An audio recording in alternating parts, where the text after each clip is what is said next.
네, 오늘부터 함께 나눌 말씀은 요한복음 말씀입니다. 서론 부분을 함께 나누고 오늘 성경 말씀을 함께 볼 텐데요. 자, 여러분들이 서론 부분을 제가 좀 먼저 말씀을 드리고 그리고 오늘 말씀 본문으로 들어가도록 하겠습니다. 자, 사복음서 가운데 하나가 요한복음입니다. 사복음서를 또 둘로 나누면 공관복음과 요한복음을 나눌 수 있습니다. 공관복음은 전에도 말씀드린 대로 관점이 같습니다. 그래서 비유나 이적이나 많은 부분들이 거의 비슷하고 또 예수님의 공생의 사역에 좀 집중이 되어져 있는 것을 보게 됩니다. 요한복음은 그 세 개의 복음서보다 좀 뒤에 쓰여지게 된 책이 요한복음입니다. 특별히 12명의 사도 가운데 가장 마지막에 자연사한 제자 가운데 한 명, 제자 유일한 한 명이죠. 그게 사도 요한입니다. 사도 요한이 나이가 많이 들어서 반모섬에 유배되기 전에 이 요한복음을 썼다라고 보통 학자들이 봅니다. 그때 왜 이 요한복음을 쓰게 됐냐? 왜 복음서를 쓰게 됐느냐? 가장 중요한 것은 이단들 때문입니다. 가장 그때 이단으로 크게 영향을 끼쳤던 것이 영지주의입니다.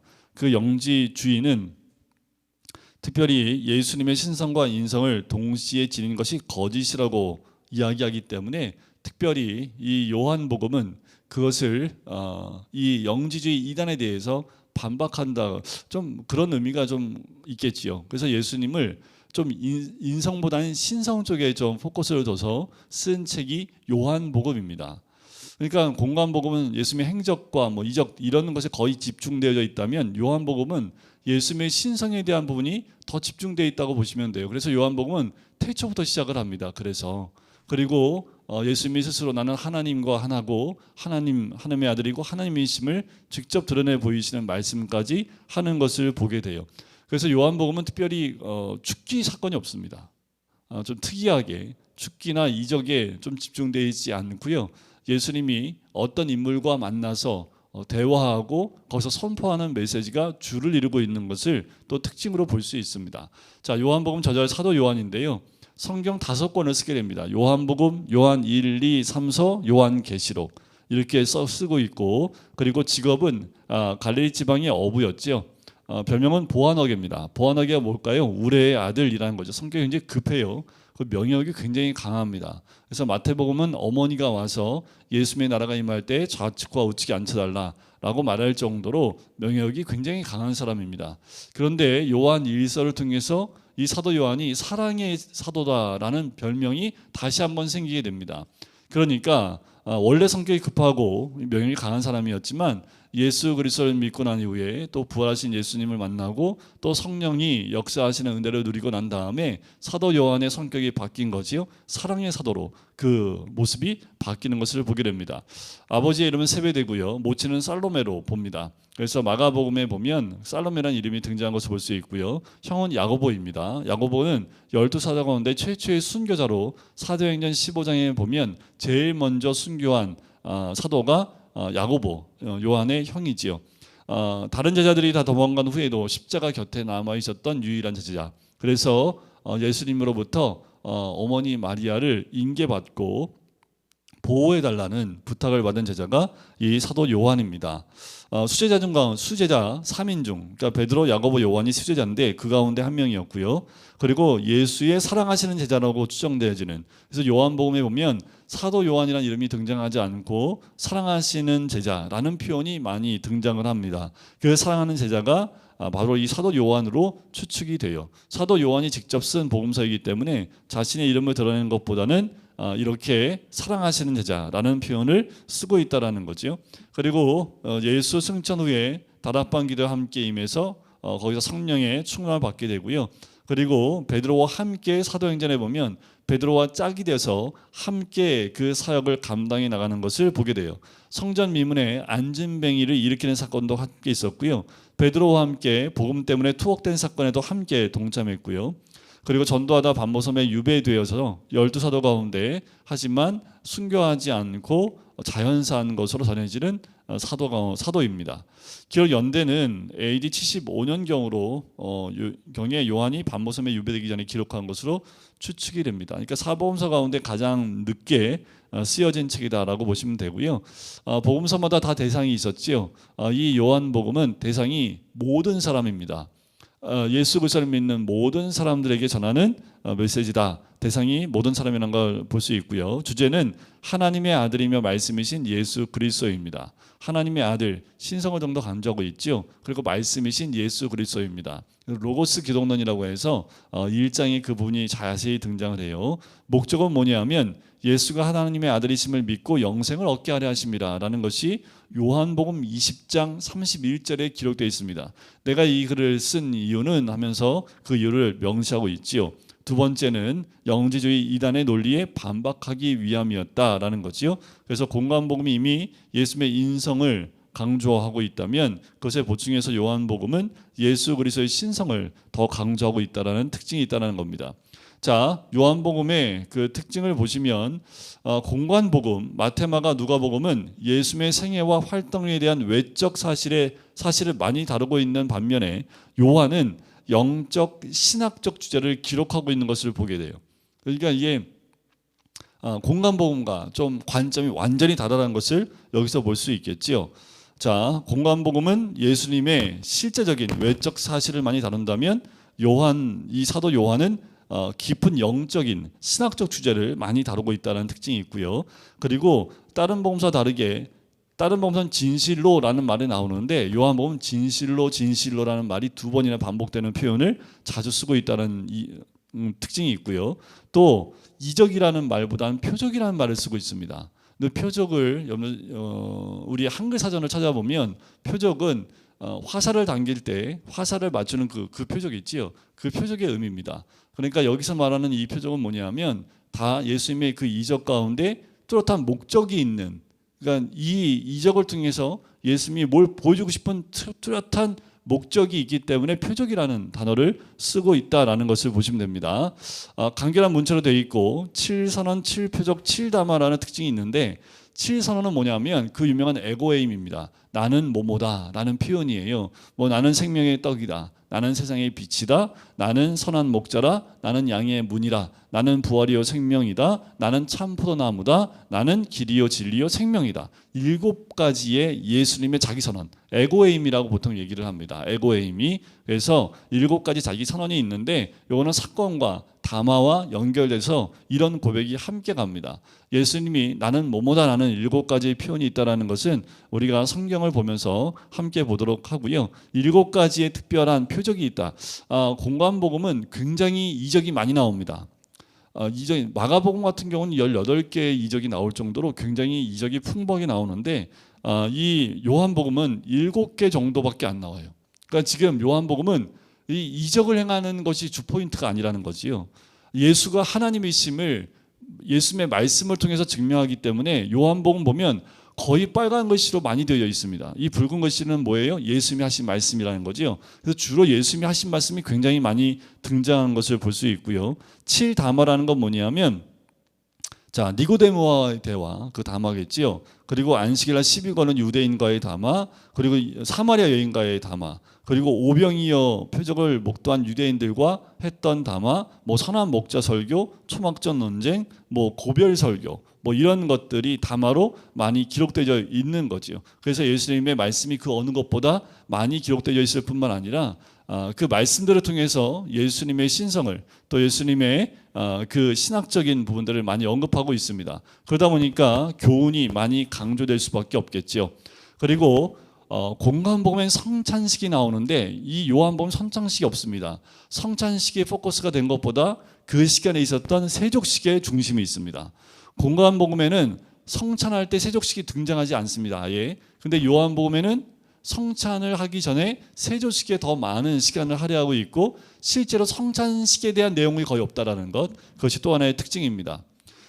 그리고 14장부터 16장 고별설교라고 보통 얘기를 하는데 그곳에 보혜사 성령에 대한 언급이 많이 등장한다는 특징이 있고요.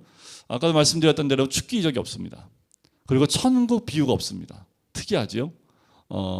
이적인데 특별히 귀신을 쫓아내는 이적이 없고 하나님 나라의 비유가 전혀 등장하지 않는 특징이 있습니다. 그리고 요 요한복음을 볼 때 공관복음과 어떤 차이가 있는지만 잠깐 좀 보고 갈 필요가 있습니다. 아까도 제가 잠깐 말씀을 드렸지만 예수님의 묘사를 할 때 공관복음은 예수님의 인성이 강조가 되어 있다면 요한복음은 예수님의 신성이 강조되어 있다고 말씀을 드렸죠.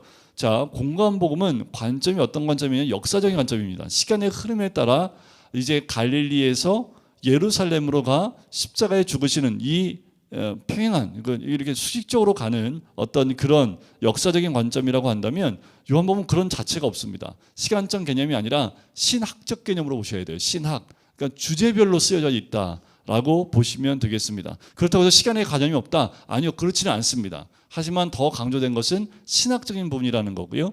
사역의 중심입니다. 공관복음은 주로 사역의 중심이 어디에 있냐면 갈릴리에 주로 있습니다.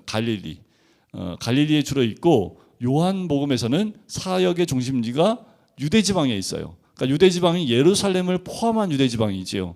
자, 공관복음엔 유월절 언급이 한 번 등장합니다. 그래서 예수님이 마지막 공생의 마지막에 예루살렘으로 들어갔던 때가 유월절을 맞이하기 위해서 또 십자가를 지기 위해서 글로 들어가는 장면이 나오지요. 자, 그런데 요한복음은 최소한 3번 이상 예루살렘을 방문하는 것을 보게 돼요. 그러니까 이걸 종합해서 보면 예수님이 공생의 기간 가운데 갈릴리에서만 머무신 게 아닙니다. 갈릴리에 머무셨다가 예루살렘에 왔다가 다시 갈릴리에 갔다가 이 일들을 많이 반복했다는 것을 알 수 있습니다. 그런데 공관복음은 그 모든 걸 생략하고 갈릴리에서부터 예루살렘으로 가는 십자가의 길을 더 강조했기 때문에 마지막 예루살렘 입성 한 번만 표현하고 있지요. 요한복음 3번 이상입니다. 그래도 요한복음도 마지막 예루살렘 입성에 대한 부분들도 다루고 있음을 볼 수 있습니다. 예루살렘 방문 좀 전에 말씀대로 그렇게 돼 있고요. 또 예루살렘 체류가 예루살렘에 얼마나 머물러 있느냐라는 것은 예수님이 예루살렘에 들어가서 유월절을 맞이하시는데 유월절에 잠잘 데가 없어서 베다니에 나와서 잠깐 베다니에 나와서 주무시고 다시 예루살렘 들어가고 요 일들을 공관복음은 잘 기록하고 있는데 이게 거의 일주일입니다. 우리가 알고 있는 종료주일 지나고 고난주간 그 일주일에 집중돼 있다면 자, 요한복음은 거의 예루살렘 주변에 반년 정도를 머물러 있었던 것을 기록하고 있습니다. 그러니까 많이 차이가 있죠. 성전 청결, 성전을 깨끗하게 하는 사건이 있었지요. 언제 했던가요? 고난주간 가운데 보면 화요일이나 수요일 정도에 예수님이 성전에 들어가셔서 성전을 다 들러 엎으시는 장면, 그게 성전 청결 사건이라고 하는데 공관복음은 다 똑같이 후반부에 위치하고 있는데 요한복음만 공생의 초기로 나옵니다. 처음에 그것을 했다라는 표현이 등장을 해요. 그런 차이가 있고요. 공관복음은 특별히 짧은 설교나 이적 비유에 집중해 있다면 요한복음은 긴 강화와 우화에 좀 많은 시간을 할애하고 있다라는 것. 그래서 예수님의 가르침을 이거 굉장히 중요한데 예수님이 주로 공관복음에서 뭘 가르치냐면 하나님 나라에 대해서 가르칩니다. 하나님 나라가 가까이 왔으니 하나님 나라가 너희 가운데 임하였으니 하나님 나라가 너희 가운데 역사하시는 하나님의 나라의 비유와 하나님 나라에 집중하고 있다면 요한복음은 영생에 집중하고 있습니다. 영생. 예수 그리스도의 믿음으로 얻는 그 영생에 포인트를 두고 있어요. 그러니까 요한복음과 공관복음은 굉장한 차이점이 있습니다. 기록하는 것 가운데에도 그리고 공통적인 분모가 거의 없어요. 연대가 다르기 때문에도 있지만 관점이 다르기 때문에 공통 분모가 거의 없습니다. 그런데 그 가운데 오병이어 사건만큼은 함께 나옵니다. 그런 좀 특징이 있다는 것을 볼 수 있고요. 자, 요한복음은 1장부터 21장까지 되어 있어요. 그런데 실제로 공관복음의 마지막은 거의 대부분 부활의 예수님을 만나고 끝납니다. 근데 요한복음은 20장에 부활의 예수님이 제자를 만나는 것으로 끝나는 것이 아니라 21장이 하나가 더 쓰여집니다. 그래서 사복음서의 부록과 같은 역할을 하는 것이 요한복음 21장이다라고 보통 학자들이 봅니다. 그래서 요한복음은 1장부터 21장까지 기록되어 있는 책입니다. 자, 마태복음은 1장부터 28장까지, 마가복음은 1장부터 16장까지, 누가복음은 1장부터 24장까지, 요한복음 1장부터 21장까지. 숫자만 나오면 많이들 약해지시죠? 네. 마태복음 같이 요한복음은 장제목을 좀 이렇게 알고 가면 굉장히 편합니다.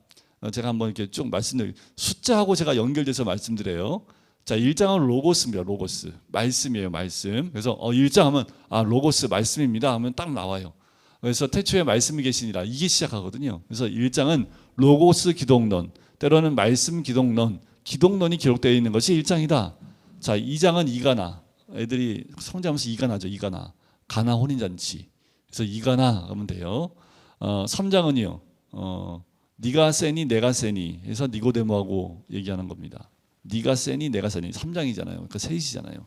그러니까 니고데모가 나와요. 네가 세니 내가 세니. 그래서 3장은 네가 세니 내가 세니 해서 니고데모와의 담화 얘기가 나옵니다. 4장은요. 사니까 사마리아 여인이 등장하겠네요. 그죠? 오베데스다. 5장은 베데스다 연못 사건이 나옵니다. 오베데스다. 6장은 우리 육을 위해서 먹을 것을 주시는 오병이어 사건이 나와요. 7장은 칙촉 과자도 드셔서 칙촉. 7장은 칙촉입니다. 초막절 사건이 나와요. 초막절. 8장은 가늠한 여인 사건이 나옵니다. 자, 9장은 구름 속은 창세기지요. 실로암 맹이 나오는데요. 실로암 맹인이 눈을 뜨니까 어떨까요? 구실을 하잖아요. 구실. 사람 구실한다고 그러죠. 이거는 이제 외우기 편하게 말씀드려요. 사람하는 구실. 구실을 하네. 실로암 맹인 사건이다. 구실, 실로암 맹인 이렇게 외우시면 되고요. 10장은 열선입니다. 열선, 선한 목자, 열선, 선한 목자.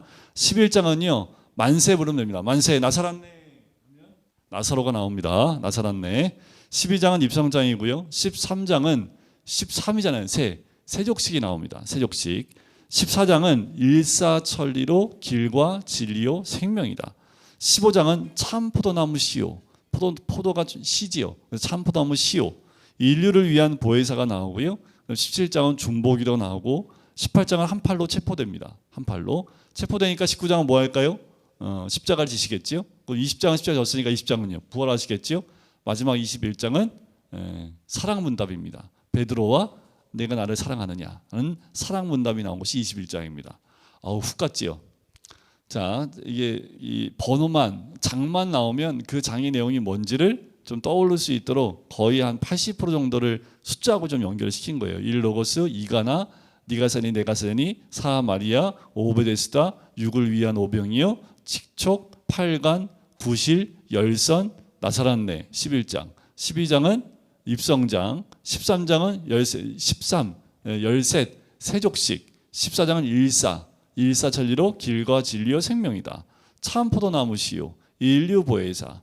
17장은 중보기도, 한 팔로 체포되고, 19장은 십자가, 20장은 부활, 21장은 사랑 문답. 이렇게 보시면 됩니다. 잘 모르겠으면 다시 영상 보서 이 부분만 몇 번 들으시면 요한복음 흐름이 어떻게 가는지 좀 짐작을 하실 수 있습니다. 자, 요한복음 한번 들어가 볼까요? 요한복음. 자, 제가 요한복음 서론에서 말씀드린 걸 좀 기억하고 가시면 요한복음이 공관복음과 굉장히 많이 다르다는 걸 볼 수가 있습니다.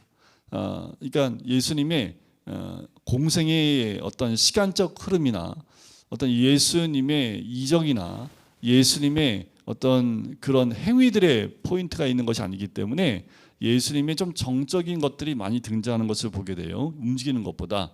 자, 1장은 로고스라고 그랬죠. 로고스가 말씀입니다. 말씀. 그래서 로고스 기독론, 말씀 기독론이라고 하는데, 자, 1장에 예수님을 소개하는데 이렇게 시작을 해요. 태초에 말씀이 계시니라. 자, 창세기 1장 1절 여러분들 기억하시나요? 태초에 하나님이 천지를 창조하시니라. 자, 요한복음 1장 1절은 태초에 말씀이 계시니라. 이제 이게 두 개가 헷갈려요. 막 태초에 말씀이 천지를 창조하시니라. 막 이렇게 헷갈려요. 이제 앞으로.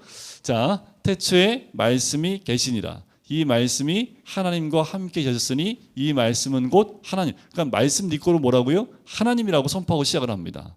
이 말씀은 곧 누구예요?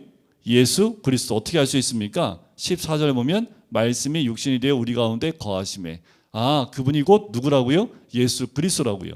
다시 1절로 가면 태초에 예수 그리스도가 계시니 이 예수 그리스도가 하나님과 함께 계셨으니 이 예수 그리스도는 곧 하나님이시라. 딱 맞지요. 그러니까 1장 1절에서 태초부터 계신, 자, 창세기에 나오는 태초와 요한복음에 나오는 태초가 다릅니다. 창세기 1장에 나오는 태초는 히브리 말로 베레시트라고 해서 시작을 하는데, 지구를 포함한 이 세상의 시작을 의미하는 것이 태초입니다. 자, 여기 땅에서 예수님이 말씀으로 천지를 창조하시는 그 태초를 의미한다면, 자, 여기 요한복음 1장 1절에 나오는 이 태초는 맨 처음을 얘기합니다. 맨 처음. 그러니까 이 땅에 지구가 있기 전부터, 구체적으로 시간이 시작되기 이전, 그 시간을 초월한 어떤 절대적인 저 시점, 그러니까 우리가 생각할 수 없는 거예요. 시간도 시작되기 전에 있었던 우리가 시간을 생각하기도 없고 지구도 없었고 우주가 시작하기도 전에 그때 그 태초에 누가 계셨다고요? 말씀이 계셨다고요. 그러니까 예수님은 언제부터 계신 분이에요? 그냥 원래 계셨던 분이라는 거예요. 그 하나님이시다는 것을 더욱 강조하고 있죠. 2절을 보면 다시 한번 하나님과 함께 계셨음을 반복해서 강조합니다.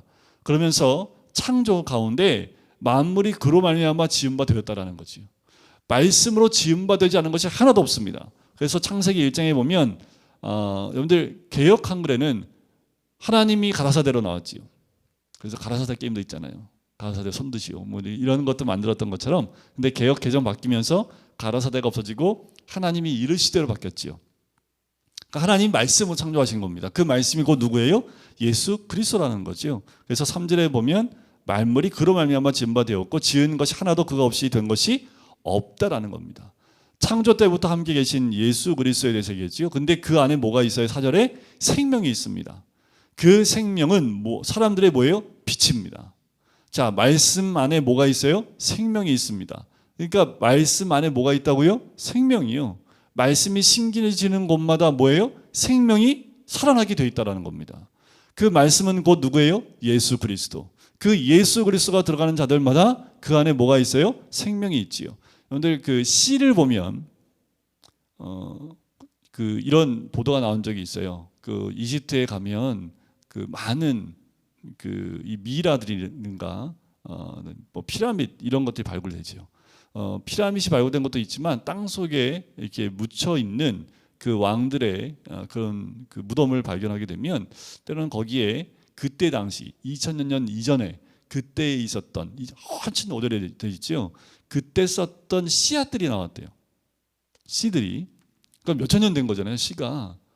그거를 땅에 심으면 날까요? 안 날까요? 납니다. 몇천 년이 지나도 그 씨 상태에 있었는데 물을 주고 적당한 기후를 줬더니 거기서 싹이 나기 시작했더래요. 씨의 특징이 뭐냐면 그 씨는 그 안에 생명력이 있습니다. 그 겉에 있는 씨가 터질 수 있도록 환경만 조성되면 아주 오랫동안 보관하더라도 그 안에 생명이 있다는 거예요. 말씀이 우리 가운데 심겨될 이유가 여기 있는 게, 말씀이 내 안에 들어와서 심겨졌는데 언제 이게 씨가 생명으로 나와요? 그건 우린 몰라요. 언제예요? 상황과 때와 환경이 그 모든 것이 다 만족함을 이루면 말씀이 씨가 탁 터지면서 말씀에 그 생명이 탁 등장하는 겁니다. 그래서 말씀을 많이 들을 수 있으면 많이 들으시는 게 좋다고 얘기하는 것이, 말씀의 씨 안에 생명이 있기 때문에 그렇습니다. 그것이 생명이 드러날 때는 그 생명이 사람들의 뭐예요? 빛입니다. 자, 빛이 5절에 보면 어두움의 빛입니다. 근데 어두움이 깨달지 못한다. 자, 관주에 보면 2번 적혀 있는데 관주에 보면 이기지 못하더라라는 거지요.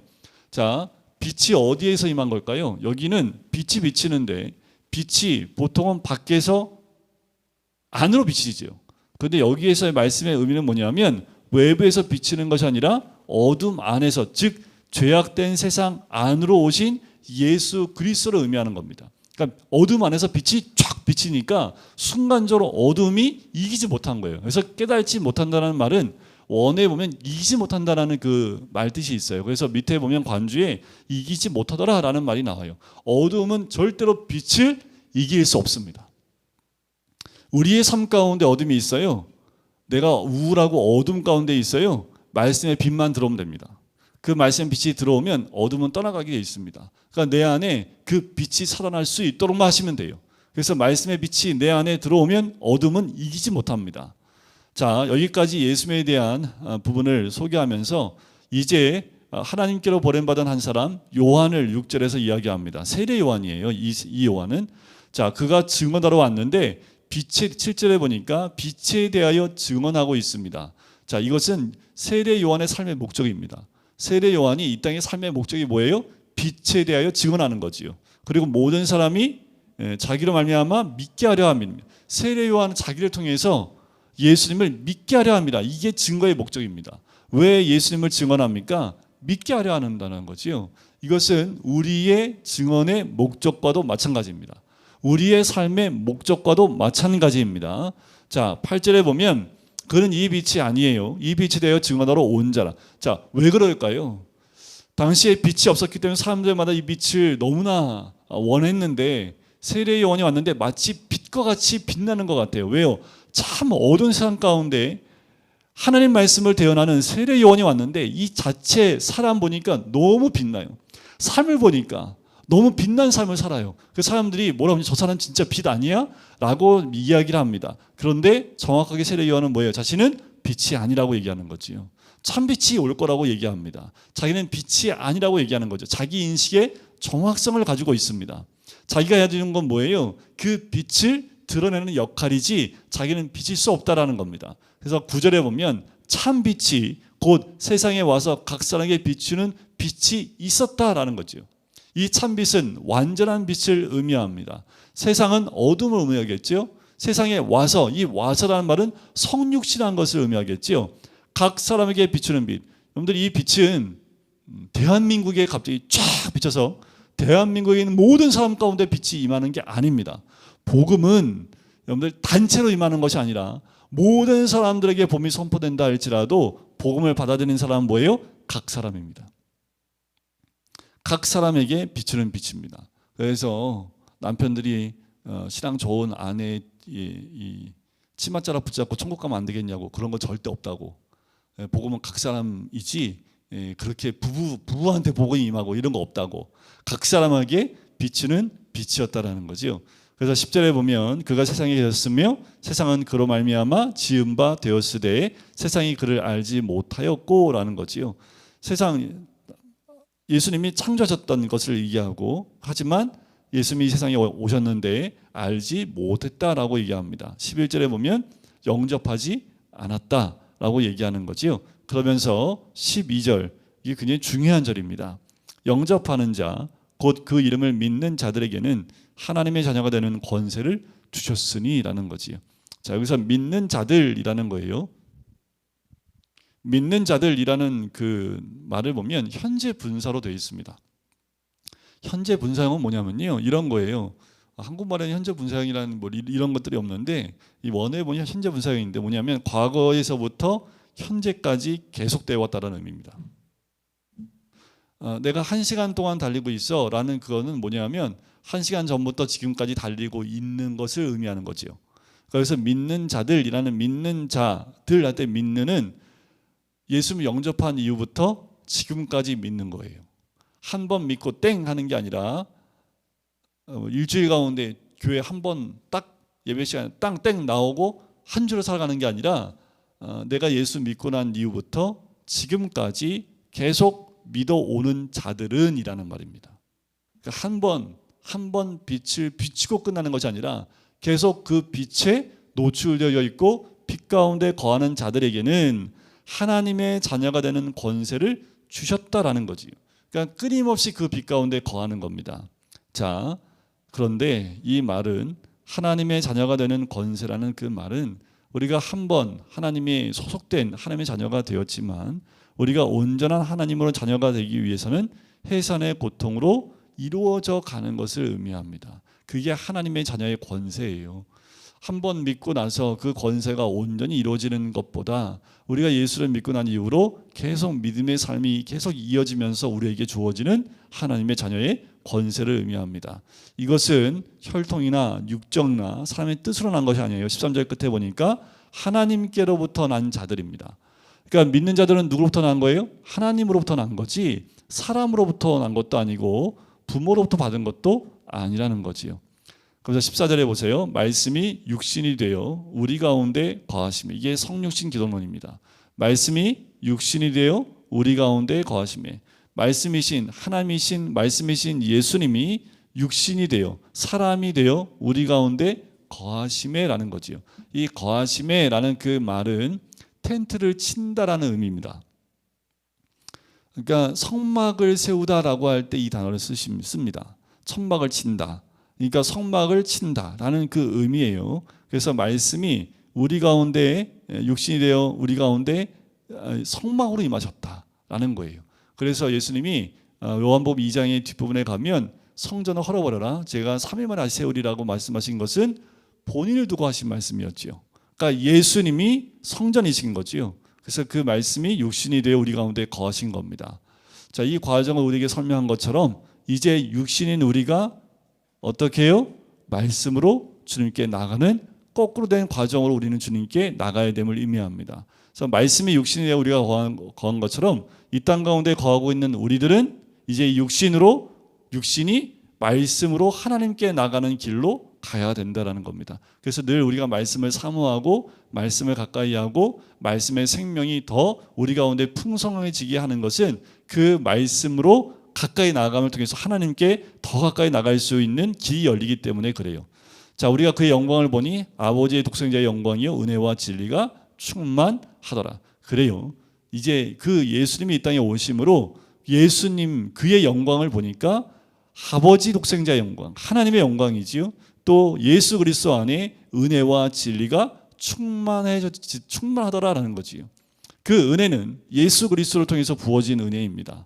진리는 오직 예수 그리스도를 통해서만 우리에게 주어진 진리 또 길이지요.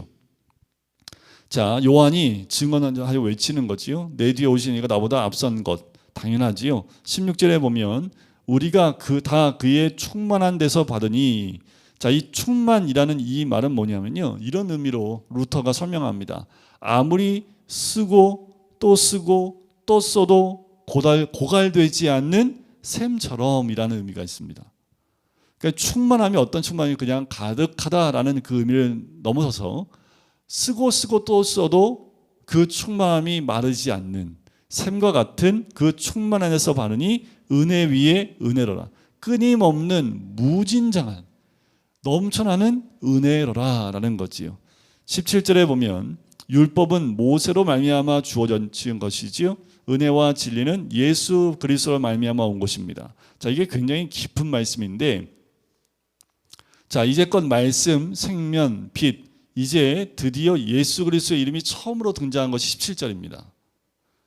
제가 계속 예수 그리스도를 말씀드려서 많이 나온 것 같지요. 그런데 요한복음에 처음 등장해요. 예수 그리스도라는 이름이.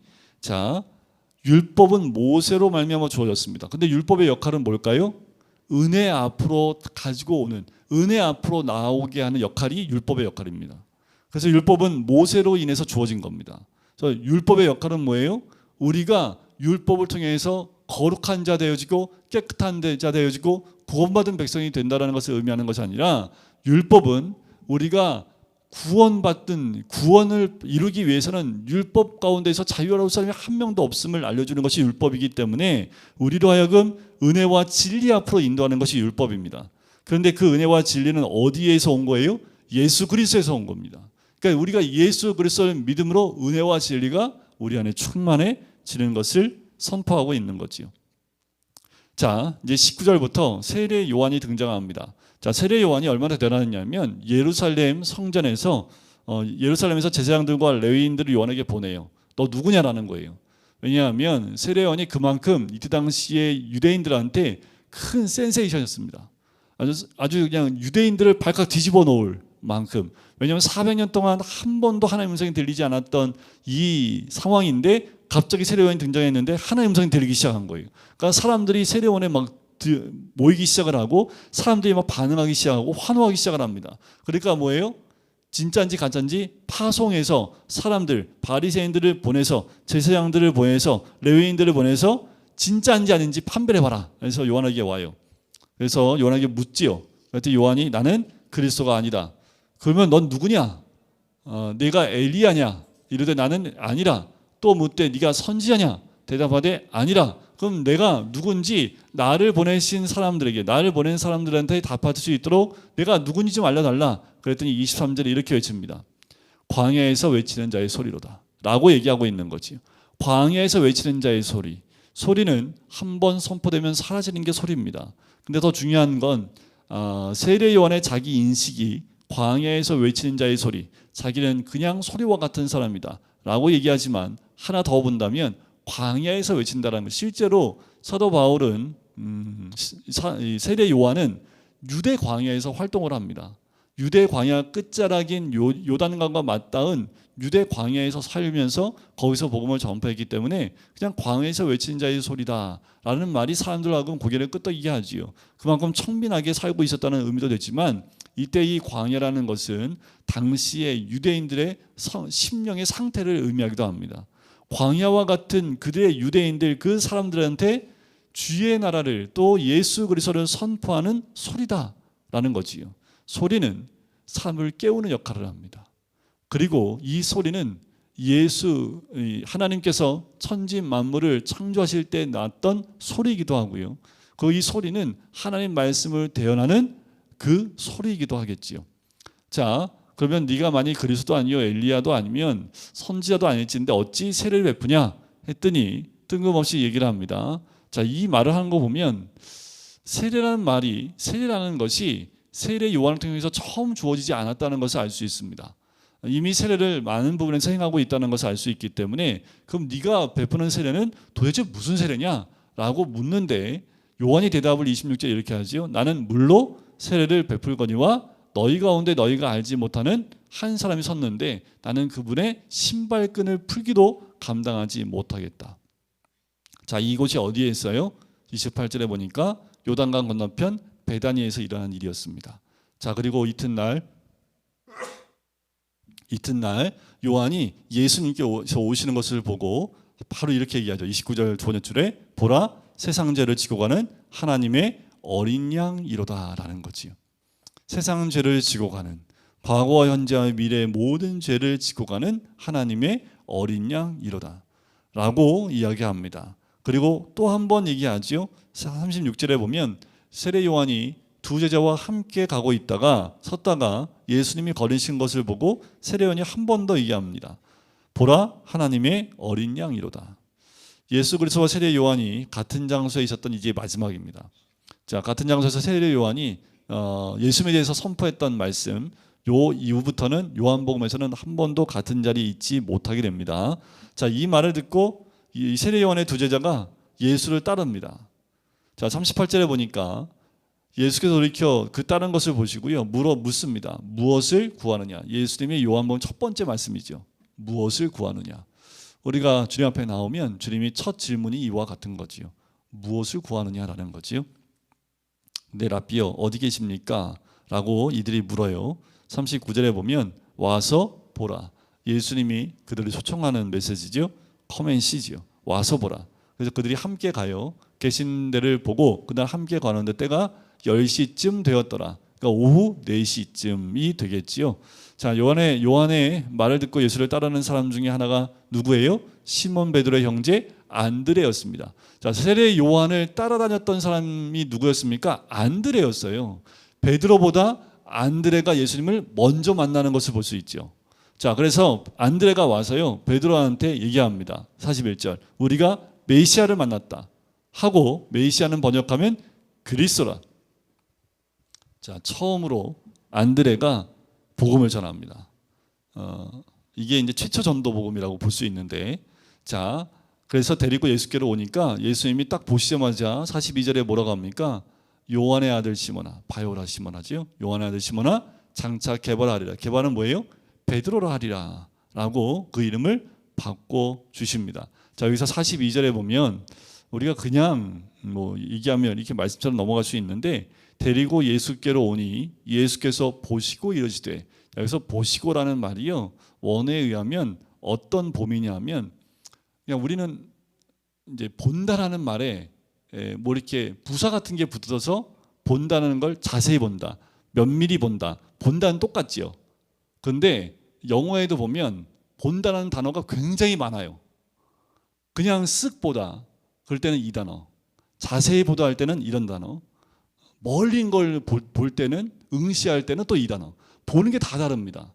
근데 우리는 본다 한 단어를 쓰지만 지금 여기에도 보시다라는 이 말은요, 그냥 보는 게 아니라, 쓱 본 게 아니라 관심을 갖고 주목하여 눈여겨 보시고라는 거예요. 그렇게 시몬을 보시는 거예요. 딱 오는데 예수님이 시몬을 아주 뚫어지게 쳐다보시는 거예요. 그리고 요한의 아들 시몬아, 네가 장차 개바라 하리라 하고 그 이름을 바꿔주시지요. 다시 이튿날, 요한복음의 특징은 이튿날 하는 것이 그 다음 날일 수도 있고요. 좀 이렇게 상황이, 환경이 바뀌었다는 것을 의미하기도 합니다. 자, 빌립을 만나요. 예수님이 길 가시다가 빌립 만났는데 빌립을 보고 팔로우 미 해요. 나를 따르라 했더니 빌립이 그냥 따라갑니다. 성경에서 가장 짧은 단어의 명령에 따랐던 제자입니다. 안드레와 베드로와 한 동네 베세다 사람입니다. 근데 빌립이 가만히 있지 않고요, 친구한테 갑니다. 45절에 보면 나다나엘을 찾아가지요. 자, 이렇게 예수 그리스도를 만난 안드레와 빌립을 통해서 시몬 베드로와 그리고 나다나엘이 예수를 만나게 됩니다. 자, 빌립이 나다나엘을 찾아갑니다. 자, 모세가 율법에 기록하였고 여러 선지자가 기록한 그 일을, 자, 이 구약에서 율법의 기록과 선지자의 기록한 그가 누구예요? 그리스도라는 거예요. 메시아라는 거죠. 우리가 만났으니 요셉의 아들 나사렛 예수니라 라고 얘기를 해요. 그랬더니 나다나엘이 말씀에 정통한 사람입니다. 그러니까 잘 헷갈리지 않아요. 나다나엘은 정통한 사람이기 때문에 딱 잘못된 표현을 딱 잡아냅니다. 나사렛에서 무슨 선한 것이 날 수 있냐? 그랬더니 빌립은 아무 말 안 합니다. 와서 봐라. 네가 와서 직접 보면 알 거 아니야 라고 해서 바로 나다나엘을 데리고 오는데, 이 나다나엘은 12제자 가운데 바돌로메의 것이다 라고 학자들이 봅니다. 바돌로메예요. 그러니까 구약에 예언된 메시아가 베들레헴에 나실 것을 미가서 5장 2절에 기록된 것을 이 나다나엘이 알고 있는 거죠. 그런데 나사렛 출신이라고 하니까, 야, 베들레헴에서 나지 않고 나사렛에서 났는데 어떻게 메시아가 될 수 있느냐라고 이야기하고 있는 거예요. 당시에 갈릴리는요, 유대 땅 가운데 가장 멸시받는 그 지역이 이 갈릴리 지역입니다. 그러니까 나사렛도 갈릴리에 포함되어 있기 때문에 거기서 선한 것이 날 수 없다라고 표현을 하는 거지요. 자, 예수님께서 또 나다나엘이 자기의 오는 것을 또 보세요.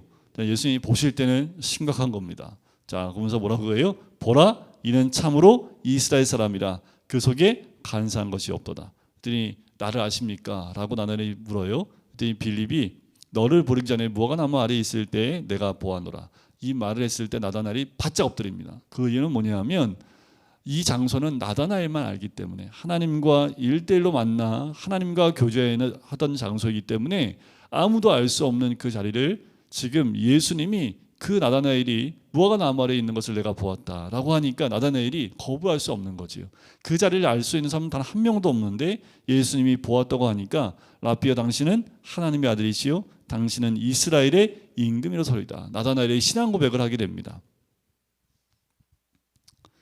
그랬더니 예수님이 내가 너를 그렇게 보았다고 믿느냐? 더 큰 일을 보리라 라고 얘기를 하면서 하나님의 사자들이 인자 위에 오르락 내리락 하는 것을 51절에 내가 보겠다 라고 말씀을 하지요. 자, 2장은 이가나죠. 이가나 한 10분만 더 하고 마치겠습니다. 이가나. 자, 우리가 잘 알고 있는 갈릴리 가나 혼인잔치입니다. 너무 잘 알지요. 자, 여기서 주 포인트는 이겁니다. 뭐가 뭐로 바뀌어요? 물이 포도주로 바뀌어요. 여러분들 여러 번 설교 들었기 때문에 이게 어떻게 바뀌었고 또 뭐 이런 거 다 아시니까 중요한 포인트만 짚고 갈게요. 물이 포도주로 바뀌는 겁니다. 여기에서 물은 어떤 역할을 하던가요? 중요한 역할인가요? 아니면 그냥 무가치한 건가요? 그냥 물은 한 번 쓰고 버리는 거지요. 정결 예식을 위해서 사람들이 손 씻거나 발 씻거나 손을 씻기 위해서 떠놓은 거예요. 그러니까 씻고 버리는 무가치한 겁니다. 그런데 이 홀례식에서 정말 포도주는 어떤 역할을 하나요? 없으면 홀례식은 끝납니다. 홀례 잔치는 더 이상 진행할 수 없습니다. 그만큼 홀례 잔치에서 포도주의 역할은 굉장히 중요합니다. 자, 그 말은 뭐냐면 이렇게 보시면 돼요. 우리가 예수 그리스도를 믿기 전에 우리의 가치는 세상 가운데 주님 앞에서 무가치한 존재였지만 예수 그리스도를 만난 다음엔 없어서는 안 될 가치 있는 존재가 되는 겁니다. 변하는 거예요. 바뀌는 거예요. 예수 그리스도를 만나면 바뀌는 거예요. 우리의 삶이 바뀌고 내 삶이 바뀌고 내 가치관이 바뀌고 내 삶의 모든 행동들이 바뀌는 그 변화가 일어나는 것, 그것을 이 가나 혼인잔치의 물이 포도주로 바뀌는 것으로 우리에게 가르쳐주고 있는 겁니다. 예수 그리스도를 만나면 가치 없는 것이 의미 있는 것으로 바뀌는 거예요. 구약은 창조가 되었죠. 신약은 재창조입니다. 즉 변화를 의미해요. 이 신약 이후에 우리의 삶은 창조를 다 없애고 다시 창조하는 것이 아니라 재창조되어지는 것, 즉 변화되는 겁니다. 주님이 나의 주인이 되어야 하는 것을 의미해요. 그래야 변화될 수 있습니다. 그 변화되는 것을 특별히 말씀하는 거기 때문에 가나 혼인잔치에서 우리가 꽉 잡아야 될 것은 예수 그리스도를 만나면 변화되는 것, 가치 없는 것에서 무가치 않은 것이 가치 있는 것으로 바뀌는 겁니다. 나의 인생이 그렇게 가치 있는 인생이 되었다라는 거예요. 그래서 그리스도인이 됐다는 것은 우리는 정말 소중한 인생이 됐고 주님 앞에 가치 있는 인생이 되었다는 말이고, 또 한 가지는 변화되어야 된다는 거예요. 물의 성분과 그리고 포도주의 성분은 완전히 다릅니다. 바뀌는 거예요.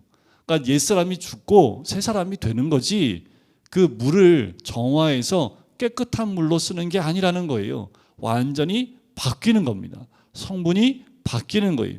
세상에 속해 있던 모든 것들 다 죽고 하나님께 속한 사람이 되는 거예요. 세상에 있었던 모든 생각들이 죽고 이제 하나님에 대한 가치관으로 완전히 바뀌는 것, 변화되는 것을 의미합니다.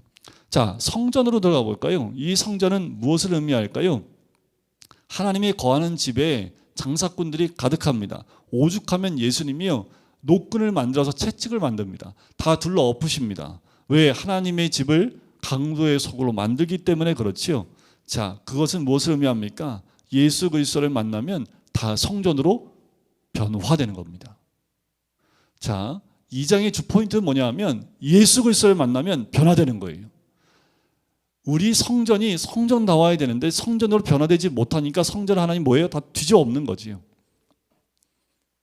성전을 그냥 헐어버리라고 19절에 얘기하죠. 성전을 헐라, 내가 사흘 동안 일으키리라. 너희가 눈으로 보는 80년 넘게 지어진 이 성전 다 헐어버리라는 거예요. 필요 없다라는 거지요. 예수 그리스도를 만남으로 새로운 성전으로 세워주겠다라는 거지요. 변화시켜주겠다라는 거지요. 예수 그리스도를 만나면 내 삶이 성전으로 변화되는 겁니다. 이걸 꼭 기억하셔야 합니다. 예수 그리스도를 만나면 물이 포도주로 변화되듯, 그리고 성전이 진정한 성전으로 변화되듯 우리가 변화된 삶으로 나아가게 된다는 것을 이야기하고 있는 겁니다. 이것이 성전에 대한 이야기이고 물이 포도주로 바뀐 이야기입니다. 특별히 성전을 깨끗하게 하는 사건 한번 볼까요? 13절에 보면 유대인의 유월절이 가까운지라 예수께서 예루살렘 올라가셨죠. 자, 요한복음에 처음으로 나오는 예루살렘 입성하는 장면이겠죠. 첫 방문입니다. 성전 안에 봤더니 소, 양, 비둘기 파는 사람들, 돈 바꾸는 사람들, 제가 공간복음 다 하면서 말씀드렸죠. 자, 15절에 노끈으로 채찍을 만들어요. 그래서 양이나 소나 다 성전에서 내쫓으십니다. 돈 바꾸는 사람들 돈을 다 쏟아버리십니다. 상도 엎으세요. 예수님이 이게 분을 내시는 경우가 거의 없는데 지금 성경에 거의 유일하게 나오는 예수님이 화를 내시는 장면이지요. 내 아버지 집을 장사하는 집으로 만들지 말라는 거지요. 여러분들, 우리가 성전이잖아요. 그러니까 우리 안에, 이 안에 하나님의 성전으로 만들어야 되는데 그렇지 않는 것들로 있다면 그렇게 만들지 말라는 겁니다. 17절, 제자들이 성경 말씀을 기억합니다. 주의 잔을 사모하는 열심히 나를 삼키리라 라고 하는 이 말씀, 곧 이거는 뭐예요? 십자가의 죽으심을 예시하는 그 말씀이었는데 시편 69편 9절 말씀을 이 제자들이요, 성경 말씀이 기억이 나는 거예요. 자, 유대인들이 얘기하지요. 내가 이런 일을 행하니 무슨 표적을 우리에게 보이겠느냐.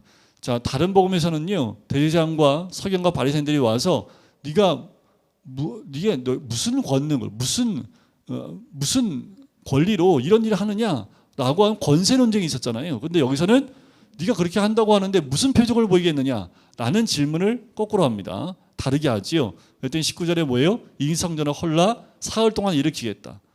자, 20절, 유대인들 얘기하죠. 이 성전은 46년 동안에 지어지었거늘 네가 40일 동안에 일으키겠느냐.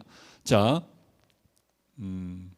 이 성전은요, 헤롯이 집권했을 때 그때 지어진 건데 여기서 46년 동안이면 이때 당시가 AD 27년경으로 봅니다.